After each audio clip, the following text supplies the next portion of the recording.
Je vais ajouter... J'ajoute que d'autres grandes figures de la résistance ont déjà signé cet appel. Évidemment, nous pensons à notre autre parrain, Raymond Aubrac, qui n'a pas pu être avec nous aujourd'hui parce que un peu fatigué suite à des problèmes de santé à l'automne dernier. Il aurait bien aimé être avec nous. Donc lui a signé l'appel, ainsi que Daniel Cordier, pour ceux qui ne connaissent pas, c'est le secrétaire de Jean Moulin. Odette Niles, qui était présente avec nous l'année dernière, l'ex-petite amie de Guy Moquet. Marie-Jo Chambardelot, présidente de la Fédération nationale des déportés, internés, résistants et patriotes. Et Georges Segui, ancien résistant, déporté et ancien secrétaire de la CGT. Voilà. Comme je vous le disais, cet appel ne va pas rester sur une étagère, c'est-à-dire qu'on va vivre plusieurs étapes jusqu'aux échéances électorales pour inciter, pour solliciter les candidats et leur rappeler un petit peu ces valeurs fondamentales qui constituent la République française. Donc il y aura différentes étapes. Et dès ce week-end, les personnalités qui ont pris la parole dans les débats, les différents débats, vont signer cet appel et on va essayer de le faire vivre de manière continue et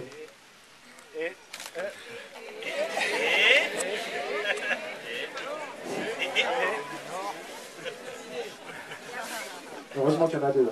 Bon, et voilà, bon, enfin, essayer de le faire vivre pour que des candidats puissent se prononcer en fonction de ce qui a été dit dans cet appel.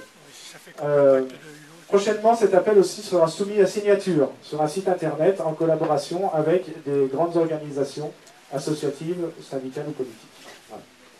Voilà. Bien, on avait promis que, comme il nous reste un petit peu de temps et qu'il fait beau, que certains résistants qui ne prendront pas forcément la parole demain au plateau des Glières puissent s'exprimer en fonction de ce qu'ils ont vécu depuis l'an dernier. Il y en a un qui trépigne d'impatience, Léon Landini, qui a toujours plein de choses à dire, donc je lui passe le micro pour une intervention brève. Merci beaucoup. Mesdames, Messieurs, laisser croire que l'Europe existante permettra les changements indispensables que nous préconisons est une erreur. Car comment peut-on affirmer notre attachement indéfectible à l'indépendance nationale et à la souveraineté populaire qui furent un des buts principaux du combat de la résistance dans un pays où désormais le budget de notre nation sera débattu à Bruxelles avant même d'avoir été présenté à l'Assemblée nationale? Comment combattre l'actuelle dictature internationale des marchés financiers dont l'Union européenne est la forme institutionnelle qui menace la paix et la démocratie et l'indépendance des peuples, comme le démontre la mise sous tutelle de la Grèce, danger qui menace notre propre pays? Dans le contexte d'aujourd'hui, comment sera-t-il possible de marier le retour à la nation des grands moyens de production monopolisés, des compagnies d'assurance et des banques, un plan complet de sécurité sociale avec une concurrence libre et non faussée? C'est pourquoi il me semble qu'il est nécessaire que soit ouvert un large débat dans notre pays pour savoir si cette alternative progressiste est compatible ou antinomique du traité de Lisbonne. Je vous remercie.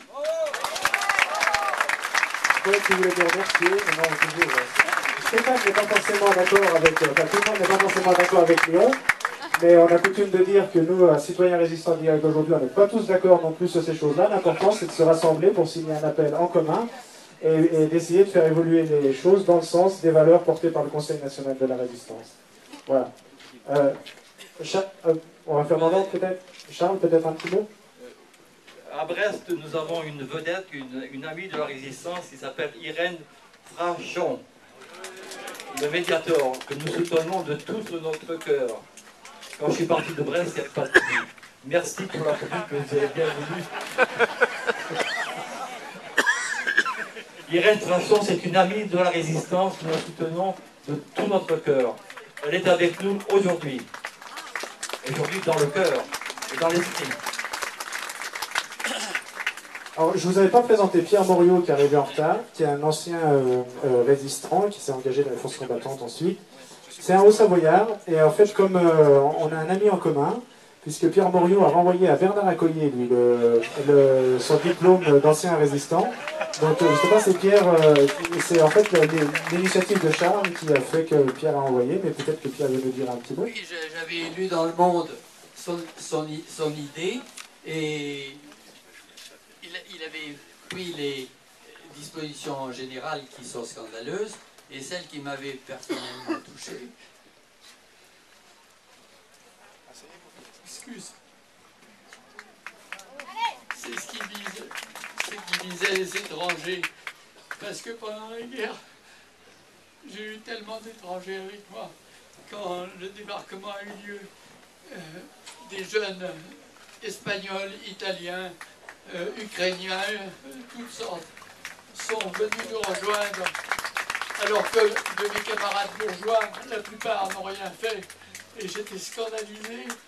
Imaginez qu'on puisse foutre dehors les étrangers n'importe comment, comme le gouvernement actuel le fait.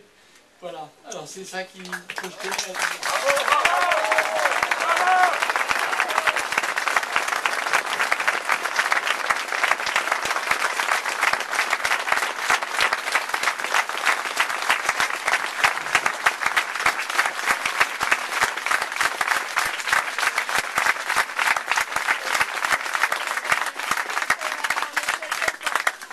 Un simple mot, Franchère de la Corrèze. Je trouve que dans l'appel qui a été présenté, il y a une formule formidable, formidable. C'est la dictature, l'actuelle dictature internationale des marchés financiers. Je crois qu'il y a là véritablement la possibilité de projeter les décisions qui sont prises vers les véritables objectifs et frapper sur ce qui est, au fond, le maillon faible. Parce que qui peut profiter de ces marchés financiers, sinon, hélas, ceux que nous connaissons? Et je veux vous dire également une chose, c'est que j'ai été député à l'Assemblée européenne pendant 10 ans. Dans une période où un certain Corrézien, devenu par la suite président de la République, avait fait l'appel de Cochin. Et l'appel de Cochin disait une chose, dite une seule fois peut-être, l'Europe, c'est l'Europe des multinationales. Ce n'est pas moi qui le dis, j'ai fait la référence. Mais je confirme mon accord.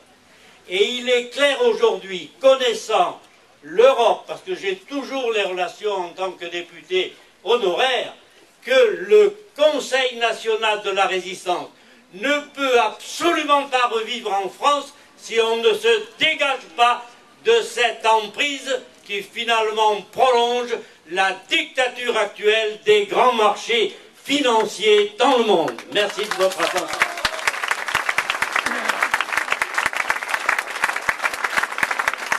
Vous avez remarqué que Pierre est un ami de Léon. Stéphane aura la parole pour la défense. Henri, un petit mot.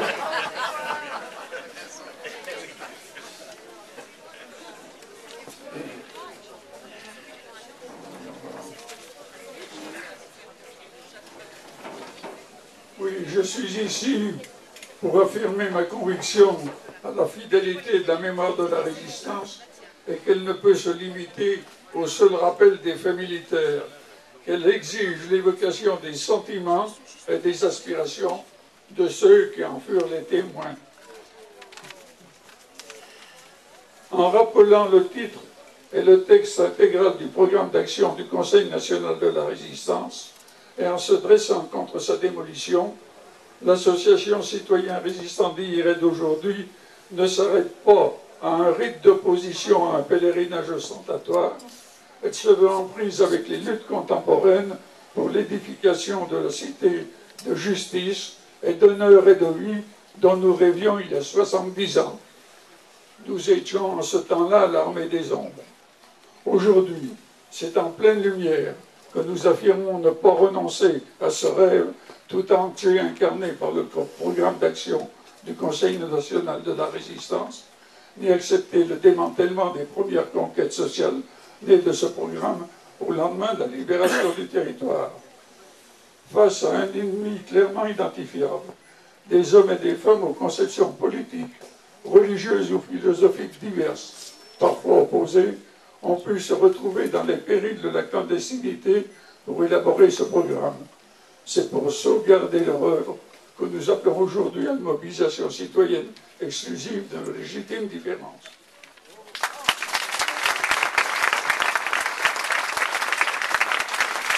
François, un petit mot ou... François Amoudou prendra la parole demain sur le plateau de JR. Noëlla, un petit mot peut-être? Non, tout va bien. Jean? Tout a été dit. Tout a été dit et si bien dit que ce n'est pas la peine d'en rajouter. Ah, Raymond veut rajouter quelque chose.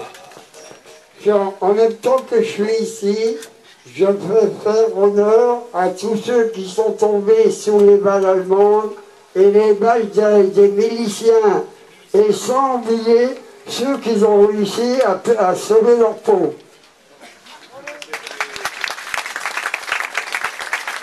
Bien. Stéphane, un petit mot de conclusion. Alors, je vous rends attentifs, chers amis, à ce qu'il y a l'année prochaine deux choses importantes pour nous tous.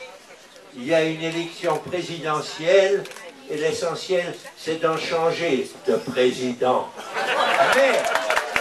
Mais il y a ensuite une élection législative.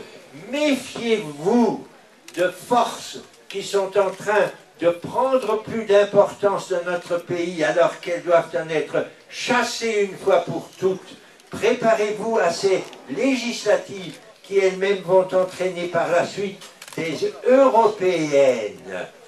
Mes camarades ici qui me font chaud au cœur par leur attachement à nos valeurs anciennes, certains n'ont peut-être pas encore compris la nécessité pour nous tous d'une nouvelle Europe dont nous avons besoin, qui sera porteuse de nos valeurs communes, sans lesquelles il n'y aura pas de progrès dans les sociétés internationales.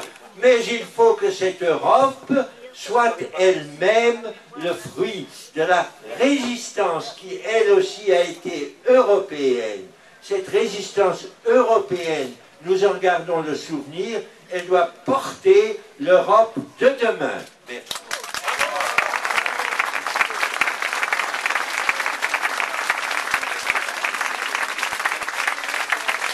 Bon. Je crois qu'au sein du Conseil national de la résistance, les débats étaient parfois houleux, tendus, donc ça continue, c'est bien, c'est la démocratie. Bien, ainsi s'achève l'appel. Je vous redonne le programme. À 16h30, débat avec